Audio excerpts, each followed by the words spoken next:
meron bang pagkakataon yung siyam na pag-aari mo ng construction company, meron bang pagkakataon na sila naglalaban sa isang bidding, sa isang kontrata? Hindi po. Sigurado ka? Pag makakuha ako ng record sa DPWH na si St. Timothy, si St. Gerard, si Alpha Phi Omega, sino pa?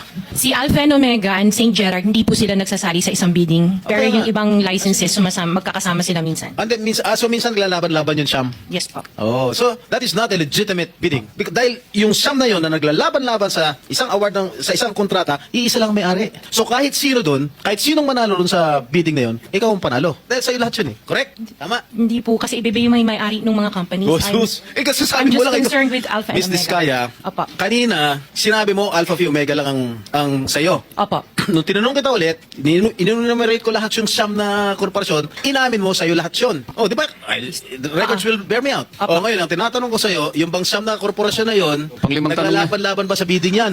Oh. Hindi, sigutin mo. Opo, sumagot ako. Opo. Naglalaban-laban. Opo. So pag naglalaban-laban yung siyam na korporasyon sa isang kontrata, at kung sino manalo ron, kahit isa sa siyam na manalo, sa'yo pa rin yun, ikaw pa rin ang panalo. Correct? Opo.